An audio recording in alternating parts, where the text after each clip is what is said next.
Hello hello, bienvenue sur Et si on avançait, le podcast qui vous tire vers le haut. Je suis Marielle, consultante en gestion du temps et online business manager. Ma mission?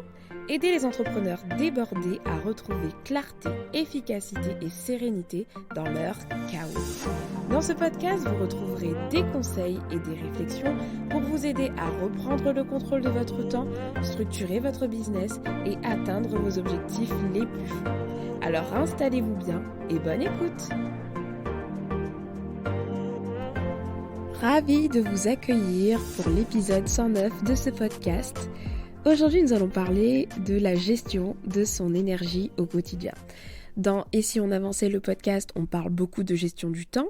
On a également un peu parlé de gestion de l'énergie, mais nous n'avons jamais abordé le sujet en long et en large. Et pourtant, gérer son énergie est selon moi encore plus important que gérer son temps.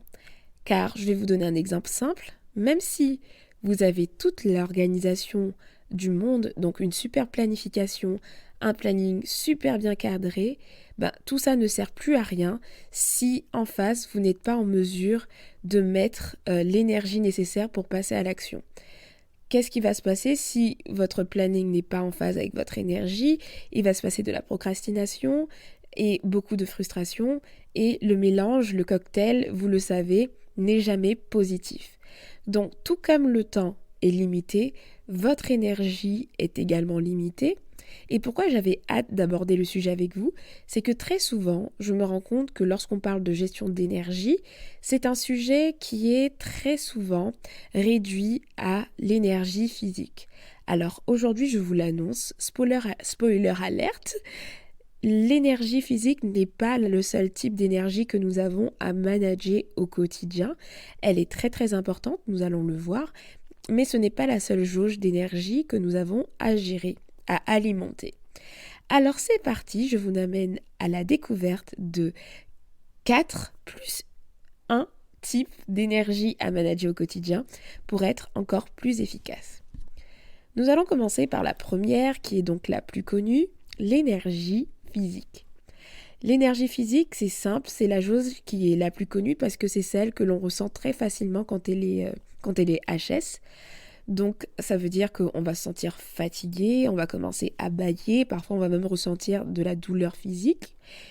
Il faut l'avouer que c'est la plus connue parce que c'est comme une jauge d'énergie qui va être racine pour toutes les autres sources d'énergie. C'est-à-dire que c'est comme une jauge d'énergie qui va aider les autres types d'énergie à être maintenus au bon niveau également. Donc c'est pour ça que c'est important de bien prendre soin de son énergie physique. Je ne sais pas si vous avez déjà expérimenté des moments où vous êtes vraiment fatigué. Par exemple, tomber malade à un tel point que vous n'êtes pas capable de travailler, que vous n'avez qu'une envie, c'est de rester au lit parce que vous vous sentez faible. Clairement, dans ce cas de figure, votre énergie physique, elle est à plat. D'ailleurs, c'est dans ces moments-là qu'on se rappelle que nous ne sommes pas des machines et que notre corps a des limites.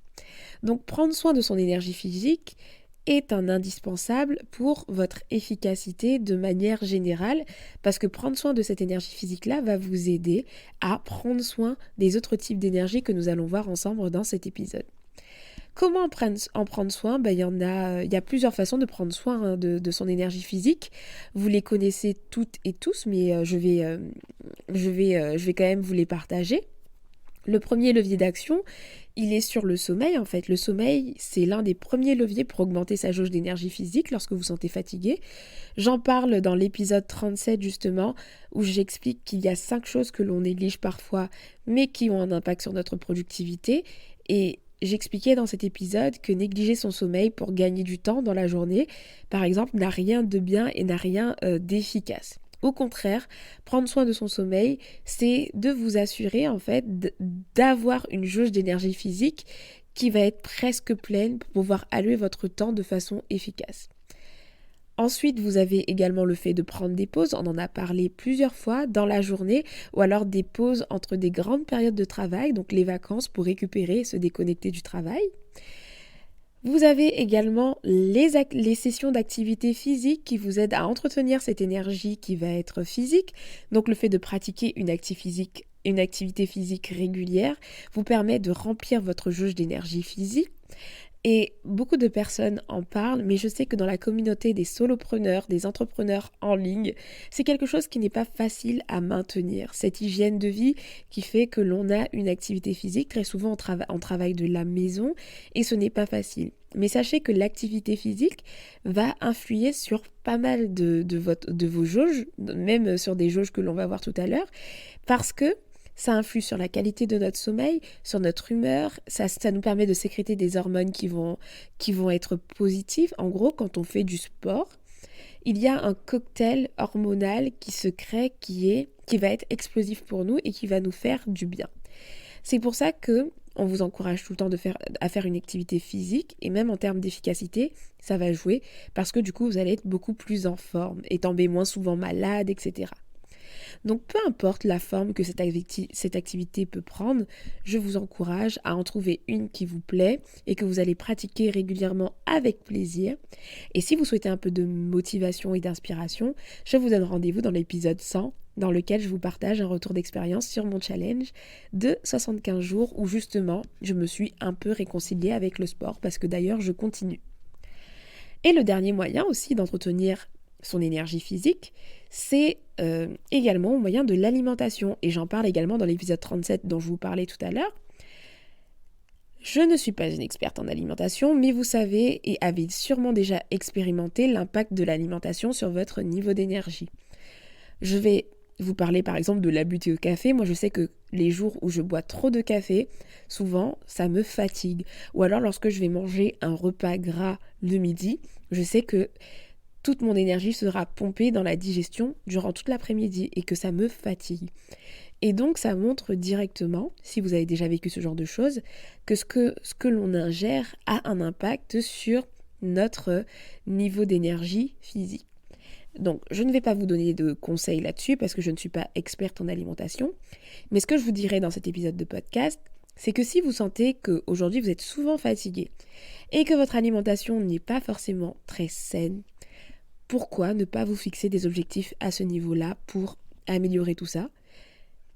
Je sais que c'est un peu facile à dire, mais ce ne sont que des suggestions parce qu'effectivement, comme je vous le disais, ces choses contribuent à augmenter notre énergie physique. Et l'énergie physique, c'est une jauge vraiment précieuse pour notre efficacité au quotidien. Ensuite, nous allons parler des jauges justement qui sont un peu moins connues, ou du moins moins prise en compte. Parlons de l'énergie émotionnelle, cette jauge d'énergie. L'énergie émotionnelle, c'est un peu tout ce qui va provoquer chez vous des réactions émotionnelles qui vont être vives. En tout cas, quand votre jauge d'énergie émotionnelle, elle est à plat, vous allez avoir des réactions qui vont être vives et non maîtrisées. C'est par exemple à ces moments-là où on se sent un peu plus sensible, un peu plus à vivre.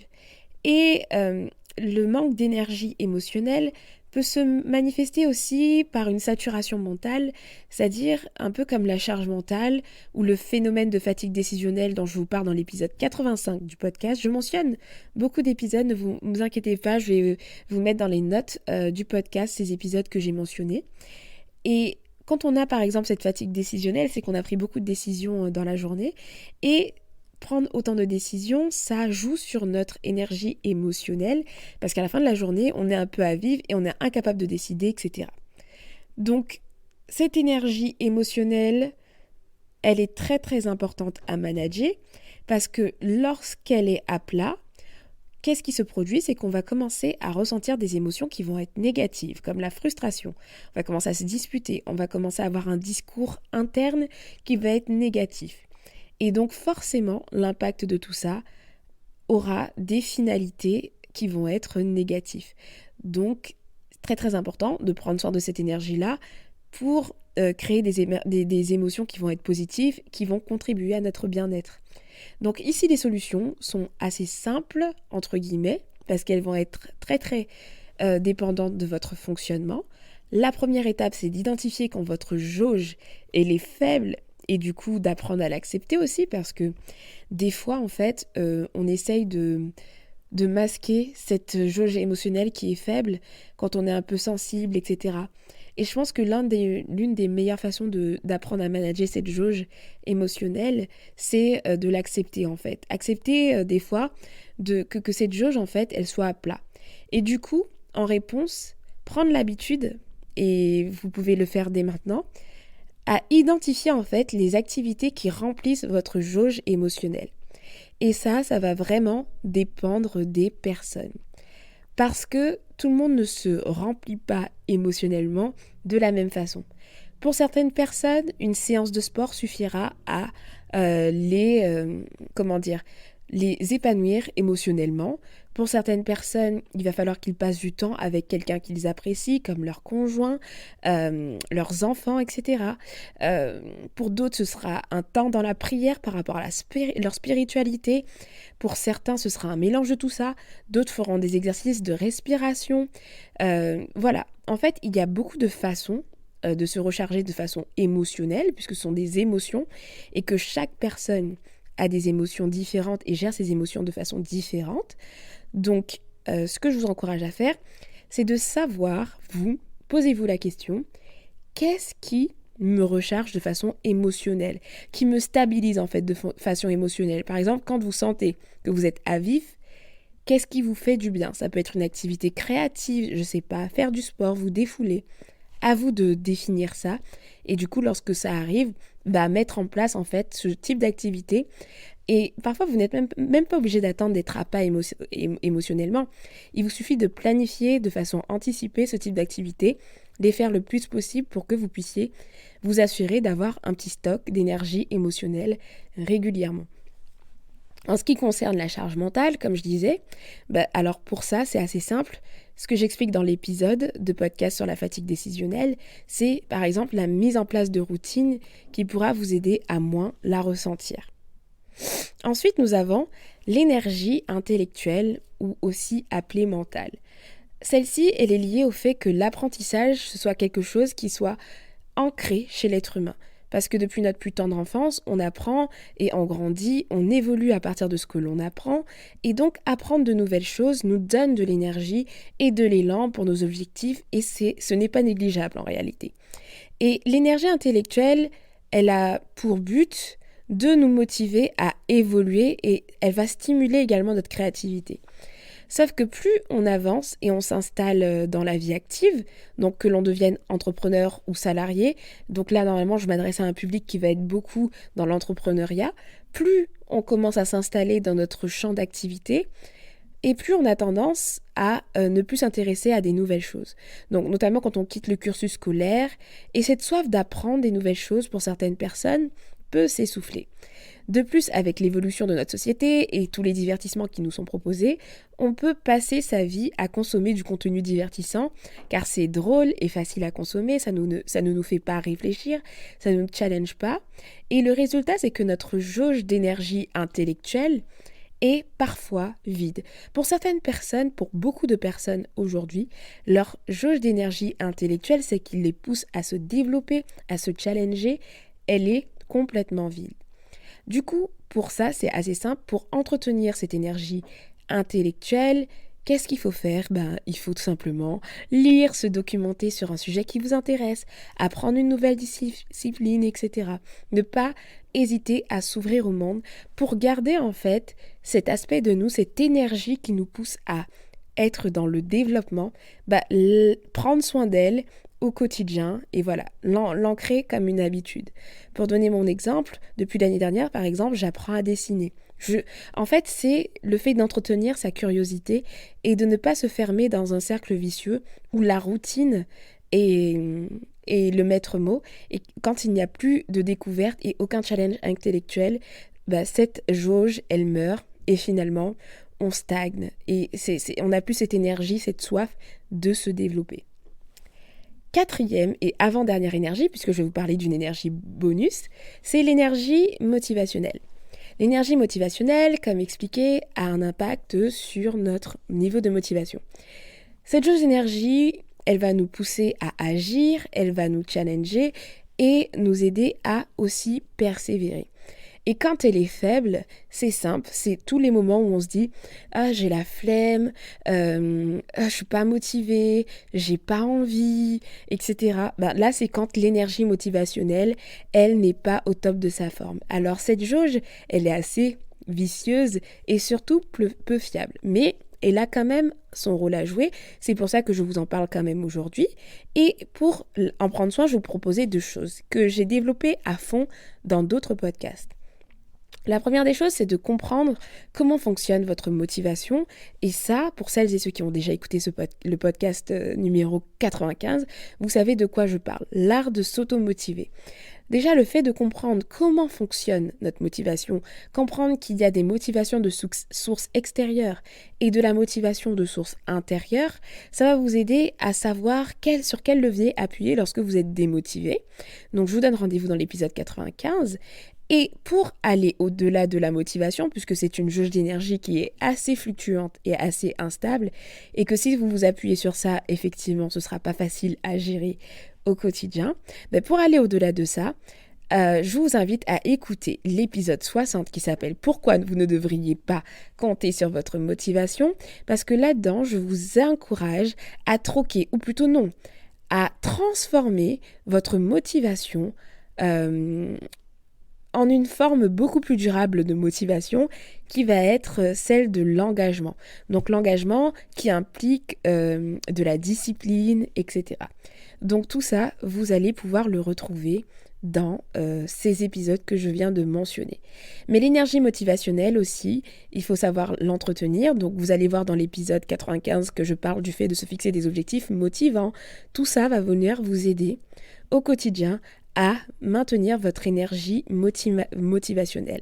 Et la dernière source d'énergie à manager au quotidien dont je voulais vous parler, alors celle-ci, ce n'est pas une officielle, elle ne va pas concerner tout le monde, parce que c'est une énergie qui concerne uniquement les personnes pour qui les interactions sociales puissent de l'énergie. Moi, c'est mon cas, et je vais vous parler donc de l'énergie sociale. Alors, celle-ci, vous ne la verrez pas beaucoup dans des articles, etc., parce que c'est un truc que j'ai expérimenté et que je voulais absolument vous partager dans cet épisode, parce qu'en tant qu'introvertie très extravertie, parce que tout le monde pense que je suis une grande extravertie alors que j'ai des sacrés moments où j'ai besoin de me retrouver seule et que je ne supporte pas d'être entourée, et ça c'est un fait, depuis que j'ai réalisé que je fonctionnais beaucoup comme ça et que parfois certaines personnes me prenaient plus d'énergie que m'en donnaient, j'ai appris à gérer mon énergie sociale. D'ailleurs, je ne m'arrête pas à la vie sociale dans la vraie vie, mais je parle également des interactions aussi virtuelles en fait. Ce qui peut aussi vous puiser de l'énergie, parce que moi, en commençant à travailler en ligne, je pensais que voilà, ça allait pas m'épuiser socialement, en fait, même les interactions sur les réseaux sociaux me prennent de l'énergie. Et si tout ce que je vous explique là vous parle, restez bien accrochés puisque je vais parler de la dernière jauge. Alors oui, j'aime les gens, mais socialiser me prend de l'énergie, donc c'est important de pouvoir gérer ça. Et le fait d'avoir compris ça m'a beaucoup aidé. Donc je vais vous partager quelques conseils qui sont faits maison. Alors, premier conseil, c'est qu'à moins que l'enjeu soit important, ou que ce soit un engagement, ou que l'événement ou la sollicitation vous tienne à cœur, parce que voilà, c'est le bon moment, etc.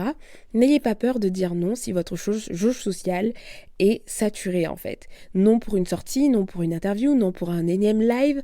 Car le risque, en fait, au final, c'est de subir un moment qu'on n'aura pas voulu parce qu'en fait, on sature socialement parlant et qu'on n'a pas envie d'être là. Donc, vous faites plus de mal qu'autre chose. Moi, j'ai appris à dire non. Et parce que, sans avoir une raison plus valable que celle de ne pas avoir envie de socialiser. Et c'est OK.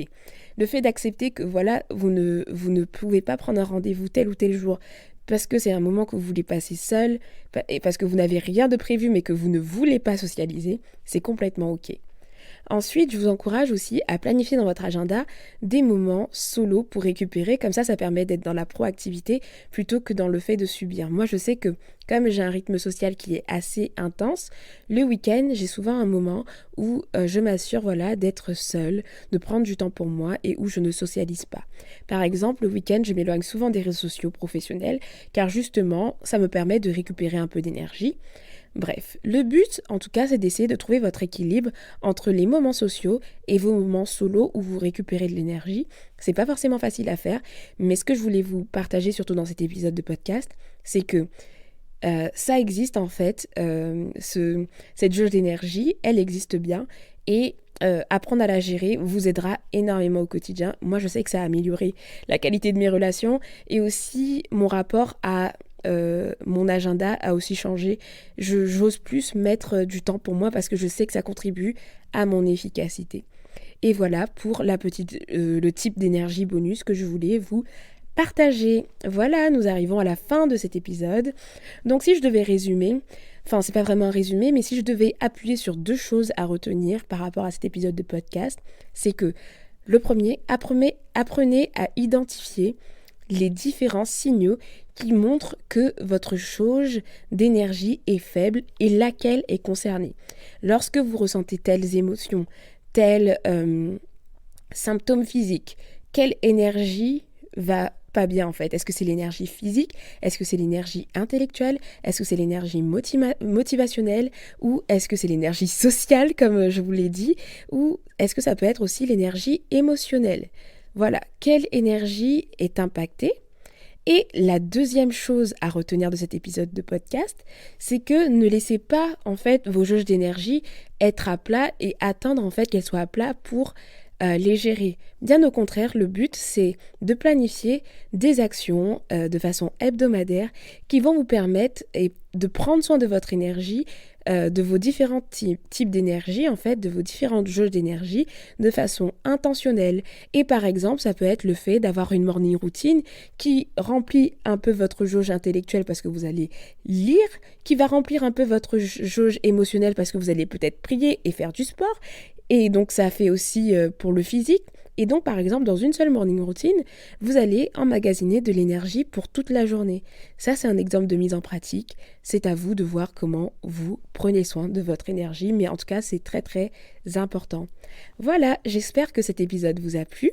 Si oui, comme d'habitude, n'hésitez pas à le faire savoir en commentant le post qui est rattaché à cet épisode, le post Instagram ou LinkedIn, si je publie sur LinkedIn.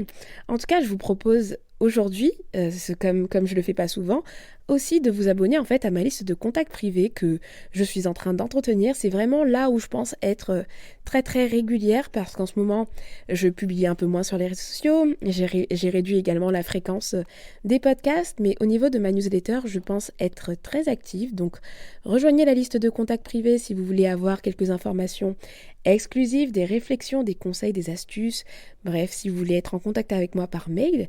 La dernière où j'ai partagé, par exemple la semaine dernière, un outil qui me change la vie actuellement a eu beaucoup de succès puisque j'ai eu plein de retours.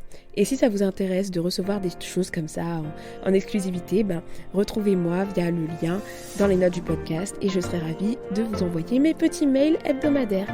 Sur ce, je vous dis à bientôt pour un nouvel épisode de podcast. Ciao ciao!